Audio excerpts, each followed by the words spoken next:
Bem-vindos a Investigações Especiais. Hoje apresentaremos as Múmias de Nazca, com Jaime Maussan. A descoberta das múmias de Nazca nos trouxe, até agora, 3 mãos tridáctilas, 2 cabeças e também 2 corpos com características reptilianas de 60 centímetros, conhecidos como Albert e Josefina, que têm 3 ovos calcificados em seu interior. Também foi encontrado um corpo com 1,60 m que foi batizado de Maria, com mãos e pés de 3 dedos e cabeça alongada.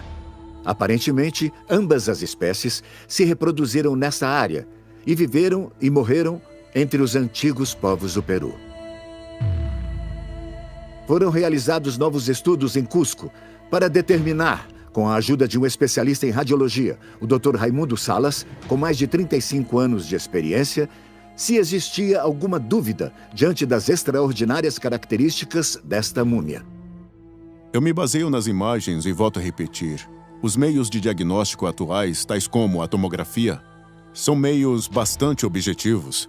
Não há nada subjetivo, não há nada o que pensar. É ver e descrever o que se enxerga. Tanto os ossos do metacarpo quanto o do tarso se conectam perfeitamente. Tanto os das mãos quanto os dos pés. Realmente não há espaço para distorções. Não há sinal de mutilações em nenhuma das múmias. Isso seria impossível. Eles têm 5 falanges nas mãos. Não há nenhum truque ou manipulação nestes espécimes. Com certeza não se trata de apenas um ser humano comum. Eu não sei com base no que alguém diria que isso é falso. É necessário estudar o espécime para se poder opinar. Você não pode opinar sobre uma coisa que você não viu e não tocou. Eles teriam que fazer exatamente o que eu disse, os mesmos estudos. Aí, então, opinar. Não se pode opinar antes. Precisa opinar depois. Na Universidade do Colorado, a professora e radiologista Mary Jessie analisou as placas de raio-x. Ela disse que os ossos estão em ordem e não encontrou nenhum tipo de prova de que os corpos tenham sido montados. Com base nessas imagens, eu não vejo nenhuma linha central do crânio, portanto não há ossos separados aqui. E o crânio parece bem fundido, parece sólido. Uma estrutura um tanto quanto robusta. Na mão, após o metacarpo, só vemos 3 dedos. Também podemos ver uma extensão dos ossos, dos metacarpos e das falanges. Se nos focarmos no metacarpo, nós veremos que os ossos da Maria são muito mais grossos que os nossos ossos. O mesmo ocorre com as falanges. Os ossos dos dedos são muito mais robustos que os nossos também. Sendo assim, nós podemos ver que o mesmo acontece com os pés. Então, se alguém fez isso de uma maneira artificial, a pessoa deve ter um conhecimento um tanto quanto avançado do esqueleto humano. Eu poderia afirmar que as expectativas sobre este espécime realmente não parecem infundadas.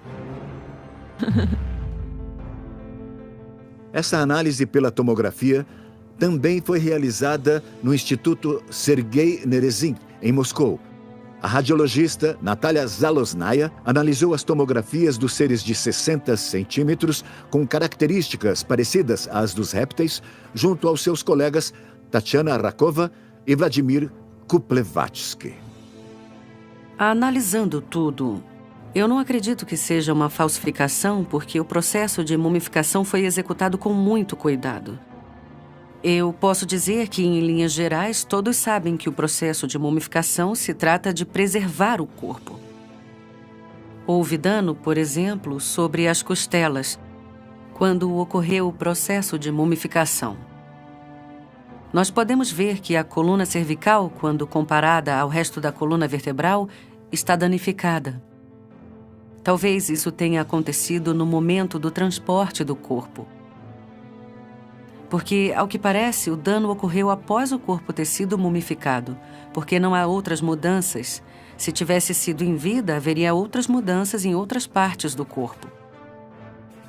Konstantin Korotkov, professor de física na Universidade Estatal de São Petersburgo, analisou diretamente o corpo da múmia Maria, a que tem características humanas, e mostrou aos seus colegas as provas encontradas. É interessante porque temos muitos cientistas na Rússia e todos estão muito entusiasmados para ajudar com as investigações e para obter informações. O importante é colocar os egos abaixo da investigação. Eu tenho certeza que isso é só o começo, porque qualquer análise desse caso requer muito esforço e dinheiro. Por isso devem ser equipes de cientistas sérios e muito bem qualificados. Eu trabalho com instituições de altíssimo nível, com geneticistas que são a vanguarda do mundo. Situada em São Petersburgo, na Rússia, essa instituição é a base dessa universidade. E é claro que eles contam com a tecnologia adequada. Já fizemos análises no corpo de Maria. A múmia e os resultados comprovam que é uma múmia real. E, sem dúvida, é de tempos antigos. Eu tive a sorte de ter coletado amostras diretamente das mãos e dos pés. Já foi tudo documentado. Nós precisamos comprovar que todos os materiais foram extraídos do corpo de Maria e que os materiais extraídos das mãos e dos pés sejam biologicamente iguais. Só assim será uma prova concreta, acima de qualquer dúvida. Quando voltamos, mandamos fazer testes de carbono nos Estados Unidos e em outros países. E também enviamos amostras de DNA novamente para diversos lugares. E planejamos fazer estudos espectroscópicos. Precisamos comprovar que todos os materiais foram extraídos do corpo de Maria. Daniel Merino é um arqueólogo espanhol que trabalha há alguns anos no Peru. Ele se especializou em câmaras funerárias nas tumbas dos antigos habitantes do Peru. Ele decidiu participar deste projeto apenas para demonstrar que esta suposta descoberta é, na verdade, uma fraude. Com toda certeza teremos a parte científica. Toda a sociedade científica é dividida. Muita gente não vai acreditar. Então, tudo bem, estamos aqui para descobrir se é uma fraude ou se não é. Imagine se fosse um projeto de escavação típico daquela região. Agora, imaginem que recebêssemos a surpresa que em outros tempos mais antigos andassem por aqui essas criaturas. Isso teria sido uma bomba. Quando aparece alguma coisa diferente, que pode romper uma cronologia, para nós é simplesmente um caos. Acontece um ataque científico por parte dos nossos colegas. Tomemos esse tema. Ele é delicado, certo? Em nível científico. Porque vai ser muito delicado. E se mostrarmos que não se trata apenas de uma fraude, pode apostar que eles vão tentar mostrar o oposto. E ainda que todo o meu lado incrédulo esteja presente e eu diga não são aqui da Terra, os resultados são incontestáveis e todos sabemos que os corpos existem. E se você acredita ou não, aí é com você. Mas sim, eu aposto que os cientistas vão rejeitar o projeto, isso é óbvio. Diante das críticas de especialistas peruanos e após um relatório oficial do Ministério da Cultura, que sugere que algumas das descobertas haviam sido criadas com partes de animais, fomos até Lima para conversar com o diretor, para que validasse em primeira mão a nossa descoberta e pedir que ele se unisse à investigação. Mas as coisas não saíram do jeito que nós esperávamos. E outra decepção estava nos aguardando.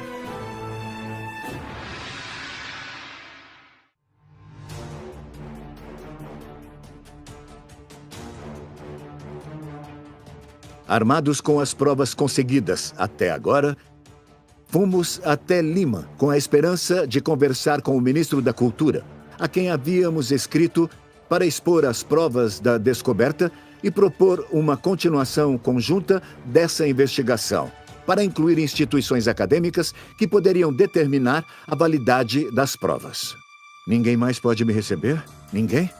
Com quem eu posso falar? Infelizmente, assim que chegamos, encontramos um ambiente hostil. Tudo bem? Eles vão ligar para o senhor. O ministro, segundo nos disseram, não estava presente e seus funcionários estavam ocupados. Eles vão ligar para o senhor, tudo bem? Sim. Repito, senhor. Abaixem seus equipamentos. Não os utilizem. Após uma longa espera, fomos atendidos por um representante que solicitou que enviássemos uma nova carta por e-mail para que pudéssemos falar com um especialista. Se vocês tiverem algum tempo, nós podemos dar uma amostra que, dentro da nossa equipe, nós vemos como algo que dá base ao caso. Bom, eu fiquei muito decepcionado. O ministro da Cultura nos enviou até um diretor de museus. A pessoa não se encontrava, supostamente ela voltaria em uma semana, mas não podemos esquecer que Thierry Amin, já em janeiro, havia enviado uma carta alertando sobre essas descobertas extraordinárias. Mas, como podemos ver, eles não deram a menor atenção. Aqui ninguém se interessou pelo nosso caso. Após o fracasso em Lima, voltamos para Cusco, pois soubemos de um legislador peruano que tinha interesse em conversar conosco. Se tratava de Armando Villanueva, do Partido Ação Popular, que havia ouvido sobre a descoberta e prometeu, diante de toda a equipe, fazer uma apresentação diante do Congresso peruano.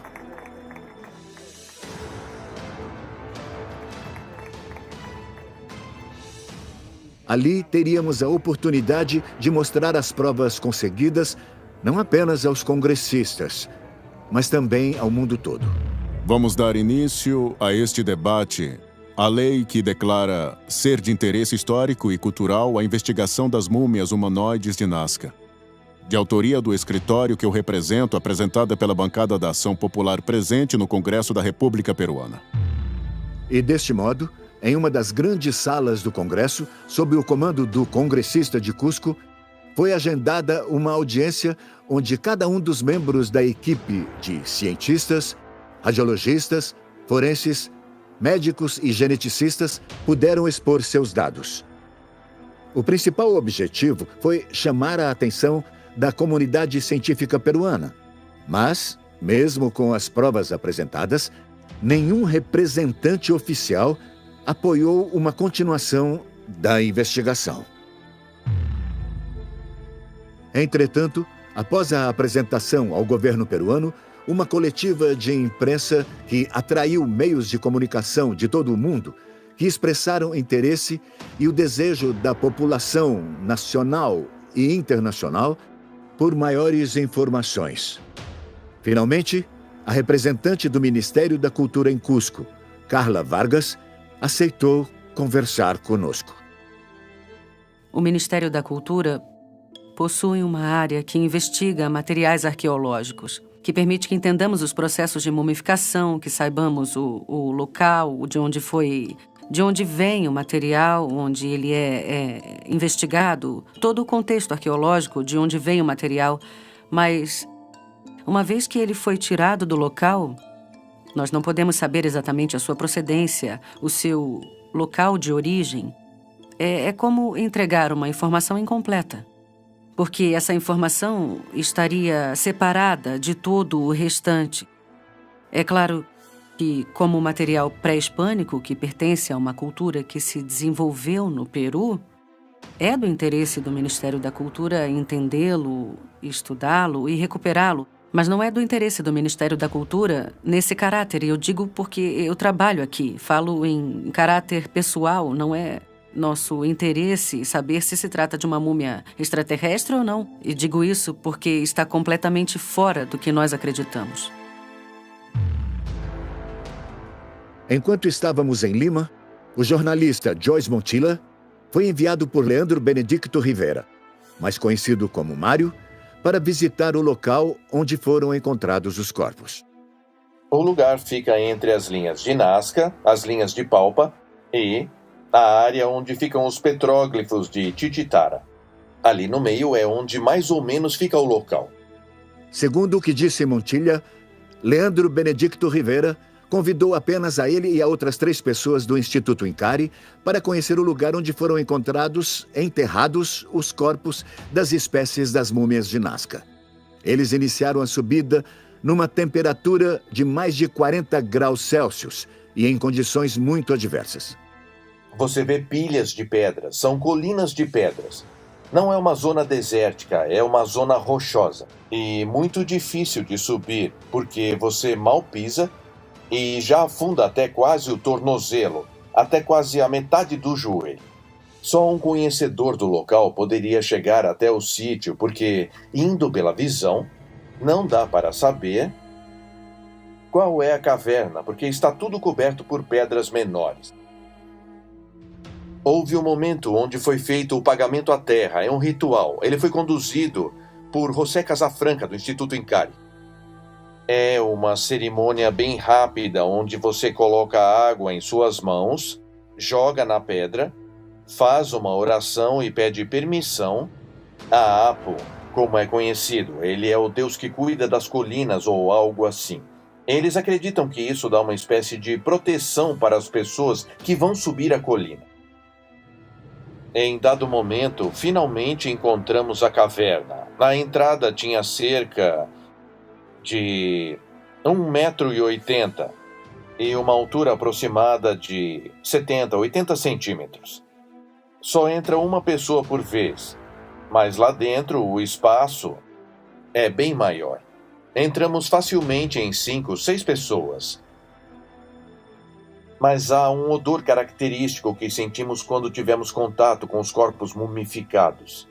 Ele é muito penetrante, muito forte. E, bom, logo começamos a registrar a descoberta. Essa parte é de rocha, rocha muito dura. Quando fazemos algum movimento, ela desmorona. Naquela parte ali de trás, há uma outra câmara bem menor. Nitidamente não é um sarcófago. São câmaras que foram abertas na terra para depositar estes corpos mumificados. Seria este o lugar onde os corpos mumificados foram encontrados? Sim. Pois ainda que alguém quisesse criar um tipo de cenário, uma cena falsa, para dizer que é aqui mesmo, sendo mentira, seria muito difícil. Porque a terra que encontramos por toda parte também está nas paredes. Nós arranhamos as paredes e ela continuava saindo. A entrada foi coberta cuidadosamente com pedras que ocultavam a presença da caverna, mas ela é bem profunda e tem 2 ou 3 câmaras, ainda que pequenas. Em uma delas foram encontradas cabeças e mãos. Na outra, eu entrei para saber se realmente poderia caber uma pessoa. Eu entrei com uma certa facilidade. Quando entramos no lugar, eu de cara senti que era lá, que era ao menos um lugar de descobertas. Disso eu não duvidava. Naquele instante, eu senti que estávamos mesmo comprovando que aquele foi um dos lugares das descobertas. Aquilo foi ótimo para a ciência que desejava, e com razão, conhecer o lugar. E acredito que ele vai render elementos que farão com que a investigação continue. Isso é o desejado, descobrir a verdade, seja ela qual for. Dando continuidade à nossa investigação, viajaremos para o sul do Peru, onde foram encontrados diferentes crânios com as mesmas características que a múmia Maria possui. Um crânio alongado naturalmente, que não foi modificado utilizando a técnica de alongamento, e onde poderíamos encontrar mais respostas para este mistério extraordinário.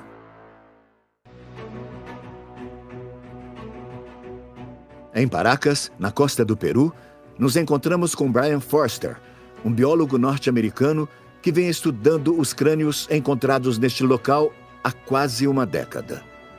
Forster está convencido de que estes seres não são diretamente relacionados aos seres humanos e nem com os primeiros povos de Paracas. No geral, eles eram pessoas práticas e se foram antes do povo Nazca. Mas qual é a diferença entre o povo de Paracas e os de Nazca? Parecia normal que as pessoas de Nazca fossem pessoas de cabelos negros, pele escura e que elas não fossem tão altas. Mas os paracas pareciam ter no mínimo 1,80 m de altura. A classe nobre tinha cabeça alongada e cabelos ruivos, o que significa que provavelmente tinham a pele clara e possivelmente olhos verdes. Essas são características que não são próprias das pessoas nativas da América. E a nossa teoria é que essas pessoas podem ter vindo de outra parte do mundo. Os resultados iniciais de um dos corpos mostram que certos trechos do DNA não coincidem com nenhum outro grupo no planeta, porque parte da genética não vem da África, não é asiática, nativa ou caucasiana, porque não é nenhuma delas. Então, nosso primeiro pensamento é que talvez seja algum outro tipo de ser humano. Um traço característico da nobreza inca é que eles tinham pequenos ossos na parte posterior do crânio, que foram chamados de ossos incas. Dizem que é uma característica exclusiva de sua cultura, mas agora nós vemos que os paracas já os tinham antes, pelo menos 1000 anos antes dos incas. Foram encontrados crânios alongados em todos os continentes, com exceção da Antártida. E, no final, eles eram pessoas muito nobres. E se existirem descendentes com tradições orais, eles dirão que faziam o alongamento porque pensavam que as crianças ficariam mais inteligentes, fora o fato da crença que ficariam muito mais bonitos. Por que seus antepassados agiriam assim? Novamente, se você rastrear a genética dessas pessoas até a antiguidade, vai perceber que elas provavelmente nasceram assim. Eu sou o único que estuda isso entre 7 milhões de pessoas. Sou o único que passa muito tempo tentando decifrar quem eram esses indivíduos, porque, já que os arqueólogos não dão a mínima, nós todos estamos trabalhando juntamente ao governo e ao Ministério da Cultura. Nesse caso, o arqueólogo-chefe é o Sr. Rubens Soto, do Museu Inca. No final, 10 crânios alongados serão examinados nos melhores laboratórios do planeta. Vai ser surpreendente. E deverá mudar a história da humanidade.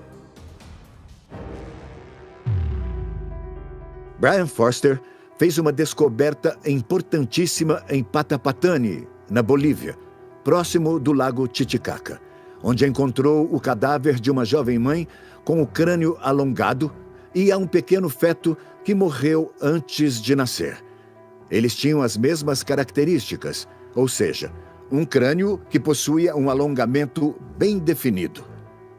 Essa descoberta mostra que estes seres nasciam com essas características e não necessariamente tinham suas cabeças modificadas artificialmente. Foi uma descoberta que abriu a possibilidade de que havia em nosso mundo uma classe de seres diferentes que podem ter convivido com seres humanos e que, talvez, poderiam ter alcançado os mais altos níveis sociais, subindo bastante para serem considerados como seres divinos, como verdadeiros deuses na Terra. A diferença do embalsamamento, as características mais importantes das múmias de Nazca, é que foram encontradas desidratadas, com todos os órgãos em seus interiores. Foi realizada uma análise da substância que cobre o corpo das mesmas.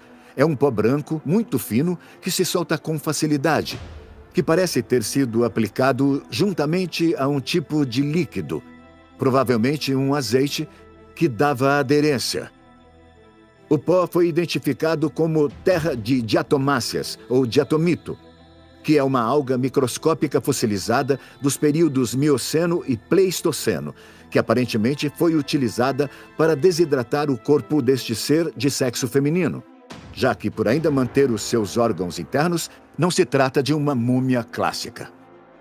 É possível que essas algas fossilizadas, que foram parte de um fitoplâncton em tempos muito antigos, tanto nos oceanos como em fontes de água doce, tenham feito com que o corpo ficasse livre de insetos e fungos por conta de suas qualidades inseticidas e fungicidas.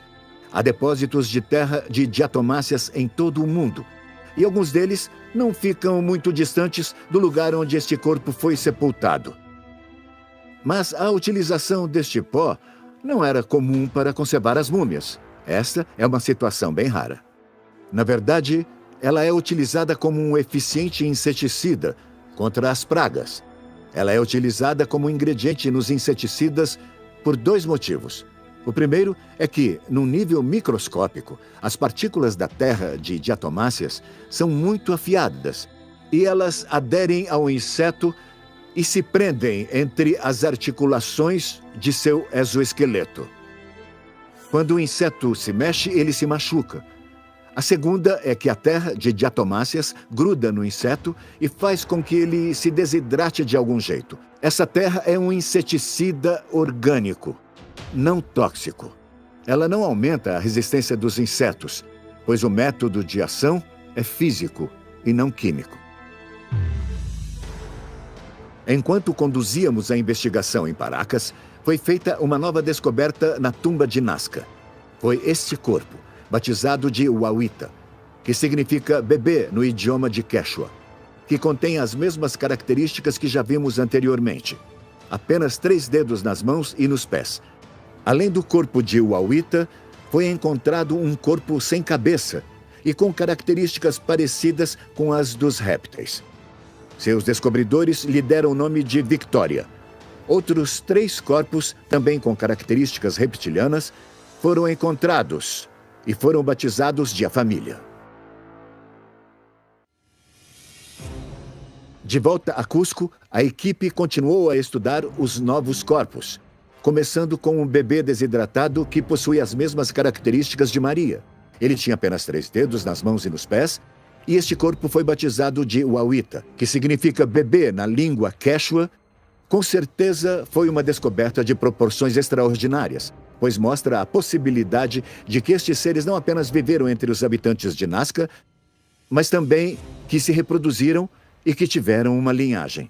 Além do corpo de Wawita, foi encontrado um outro corpo com características parecidas com as dos répteis. Esse novo corpo havia sido sepultado em uma das paredes da tumba. Estava numa posição sentada e não tinha cabeça. Muito possivelmente, ela havia sido arrancada. Inclusive, ele ainda tinha um fragmento de pele original. Seus descobridores o batizaram de Victoria. É muito difícil que seja falso por causa da estrutura anatômica apresentada, por todos os detalhes anatômicos e pela presença dos ligamentos e dos tendões. Isso é o que mais nos chama atenção. E se fosse uma fraude, observaríamos isso em apenas um lado, ou então nem teria sido feito, mas nesse caso é totalmente simétrico. Outra característica que chama atenção são as cristas ilíacas e a ausência do osso púbico. E, à primeira vista, fazendo uma análise comparativa com o corpo que chamamos de Josefina e também com o corpo chamado Albert, vemos que eles têm as mesmas características anatômicas. Estamos falando dos mesmos padrões anatômicos. E podemos notar uma presença de uma pele, em forma de escamas, o que é possível ver. E, ao tocar a pele, nota-se uma porosidade parecida com a pele de um lagarto ou de uma serpente, em muitos casos. É uma pele áspera e porosa. A pele, parecida com a dos répteis da Terra, já havia sido vista nos corpos que nós já tínhamos anteriormente investigados. Ela tem um tom cinza escuro e possui uma espécie de escamas. E também, como já havíamos demonstrado, estes seres são ovíparos, o que os aproxima ainda mais dos répteis da Terra. Diante da necessidade de realizar um teste de carbono 14 para comprovar a idade destes seres e uma análise de DNA para descobrir a sua origem, o Dr. Edson Salazar começou a realizar os cortes, onde pôde extrair algumas de suas vértebras. Além de tecido orgânico, era evidente que se tratava de um ser que algum dia teve vida. O trabalho de hoje não é cortar o osso da região cervical, mas sim desarticulá-lo por completo para extrairmos um osso inteiro, entendem? Isso seria muito importante. Agora vamos fazer uma incisão, não um corte, para conseguirmos extrair Certo. todo o osso sem termos que entrar na medula óssea Ok. e acabarmos contaminando o tecido. Nesta imagem, vemos que os 3 corpos que foram descobertos recentemente possuem as mesmas características que foram descobertas em alguns outros corpos que tivemos a oportunidade de analisar, mas que também possuem algumas diferenças. Esta é uma nova descoberta que foi feita em Nazca, no Peru, onde pudemos encontrar 3 corpos perfeitamente conservados em um depósito de diatomáceas. Podemos observar uma série de detalhes nos corpos que demonstram também individualidade, porque nenhum é exatamente igual ao outro. Mas, claro, se trata de seres com as mesmas características. Os 3 são tridáctilos, os 3 têm o mesmo tipo de pelvis, o mesmo tipo de peito e uma série de características que coloca a todos num gênero próprio. Mas eles foram batizados como parente 3, parente 2 e parente 1, porque parecem ter tido a mesma origem. Levamos esses corpos à clínica do médico radiologista Raimundo Salas para realizar novos exames de raio-x e também novas tomografias. Ao realizar os exames, o Dr. Raimundo Salas descobriu uma característica que havia passado em branco nos primeiros testes, mas que mostrou ter muita importância. Ao observar o interior da caixa craniana, ele viu que as características da base do crânio tornam praticamente impossível qualquer tipo de falsificação, já que cada espécie tem características únicas, e a destes seres, até onde se sabe, não se parecem com nenhuma outra. A caixa, a base do crânio, tem suas próprias características. Eu volto a dizer, esta seria a parte frontal. Toda essa parte até aqui. Depois temos a fossa anterior, a média e a posterior. Isso fazendo uma comparação, uma analogia ao crânio humano. Mas dadas as devidas proporções, porque são seres pequenos, mas que possuem um cérebro, uma massa encefálica bem grande para o tamanho do corpo. É impressionante. A seguir, os encerramentos desta investigação. Os resultados finais de DNA e carbono 14, que foram feitos por instituições de países diferentes. E uma entrevista exclusiva com Mário, que decidiu, ao menos temporariamente, permitir que os corpos sejam estudados por uma universidade no Peru.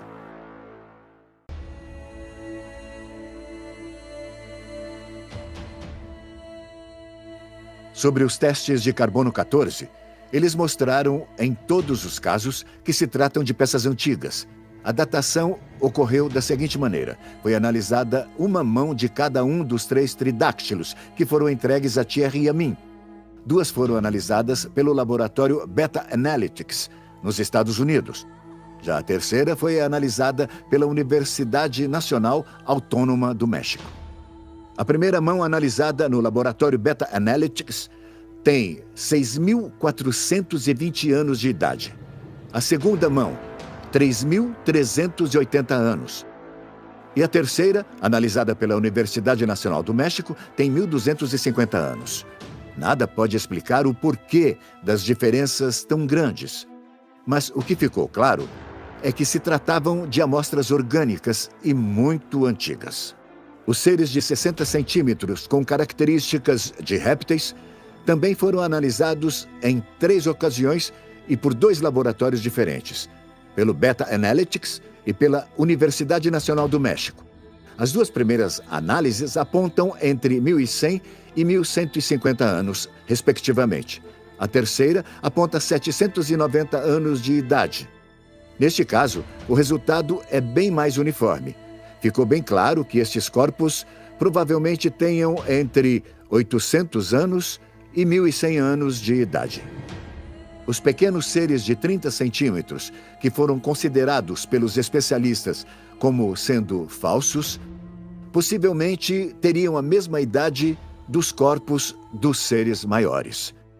O casal Albert e Josefina tem entre 800 e 1.100 anos. O pequeno Wawita tem 670 anos. Já a múmia chamada Maria, segundo as 3 análises de carbono 14 realizadas, tem entre 1750, 1771 e 1785 anos. Ou seja, os 3 resultados demonstram uma idade que pode ser dada como real e que coloca este corpo na época da cultura Nazca. É uma coincidência extraordinária que demonstra a relação entre a presença destes seres e da criação das chamadas linhas de Nazca. Pouco antes de concluirmos esta etapa da investigação, recebemos um relatório dos laboratórios encarregados de analisar o DNA, de fazer o sequenciamento das amostras enviadas. Os resultados das últimas análises de DNA realizadas nos corpos de tipo humano mostraram características surpreendentes. Por exemplo, Maria e Wawita não são mãe e filha. E mais importante ainda, o resultado deste sequenciamento de DNA não combina com nenhuma amostra pré-existente. O que significa isso?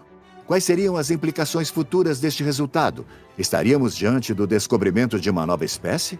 Para os especialistas que se envolveram neste caso, ficou claro que se trata de algo espantoso e nunca visto, que pode se tratar de uma das descobertas mais importantes, não só de suas carreiras, mas também da humanidade. É algo que poderia mudar muitos paradigmas da vida na Terra.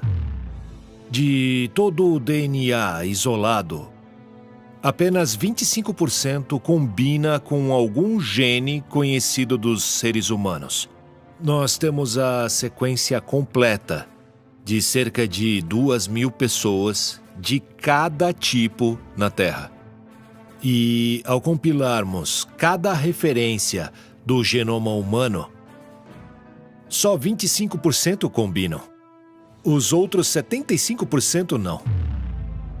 Até o momento, a ciência conseguiu obter aproximadamente 600 mil sequências diferentes a partir deste processo de sequenciamento em massa, que é um procedimento de última tecnologia para poder obter esse tipo de informação.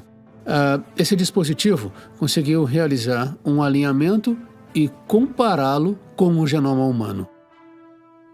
O mais interessante disso é que, falando destas 4 amostras que pudemos estudar, os resultados que temos até agora mostram que sim, que há de fato DNA bacteriano, mas também há sequências, quando as comparamos com o genoma humano, que não possuem uma similaridade significativa com o nosso genoma. Estamos falando de uma sequência de DNA que é praticamente desconhecida, mas a nossa análise não parou aqui.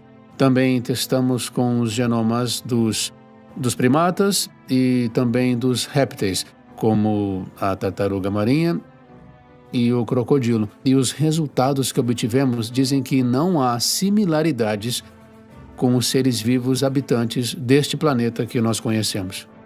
Nós precisamos estudar os quase 2 milhões de sequências que temos até o momento. Nós acreditamos que, para a gente poder completar essa análise, nós vamos levar mais ou menos entre 6 meses e 1 ano. E ainda assim, muitas informações novas serão geradas pelos sequenciamentos que serão realizados no futuro. Entretanto, não podemos esquecer que tudo começou com Mário, que ficou conhecido no início da investigação como um ruaqueiro profissional. Entretanto, o verdadeiro nome do homem que realizou a descoberta é Leandro Benedicto Rivera, que nos confessou ser apenas um minerador e não um saqueador de tumbas. O que eu quero dizer é que a minha vida mudou radicalmente desde que essas coisas apareceram. Na verdade, isso me causou mais problemas do que coisas positivas para mim, para minha família, minha vida social, para o meu trabalho, tudo. Essa descoberta aconteceu de um jeito muito natural. Eu estava procurando fragmentos de ouro e me deparei com uma pilha de pedras. No começo, eu achei que fosse uma mina abandonada. Então eu comecei a cavar e cavar e eu acabei encontrando uma espécie de um suposto animal ressecado. Muito esquisito, mas como ele estava coberto por aquele pó, não dava para saber o que era aquilo. Não dava para saber mesmo. Mas eu fiquei curioso. Comecei a encontrar várias coisas. E eu encontrei umas mãos que pareciam garras de uma ave, umas cabeças estranhas. E dava para identificar o olho, a boca e tudo que eu pude entregar para que uns amigos de Cusco pudessem investigar. Foram cerca de 9 corpos. 2 ou 3 não tinham cabeça, não tinham pés, mãos, mas tinha um que era bem grande e o outro que era bem pequeno. Acho que foram os 9 corpos. Me surpreende ver que todas as provas apontam que isso seja real, porque eu também quero ver. Porque fui eu quem encontrei. Continuamos buscando respostas para uma descoberta que, desde o início, gerou perguntas que incomodam muitas pessoas. Perguntas essas que, diante do descaso do governo e dos arqueólogos peruanos, estão sendo respondidas por um grupo de pessoas comprometidas. As perguntas ainda permanecem. Estaríamos diante de uma farsa bem elaborada? Ou estaríamos diante de uma das descobertas mais importantes da humanidade? A de uma nova espécie?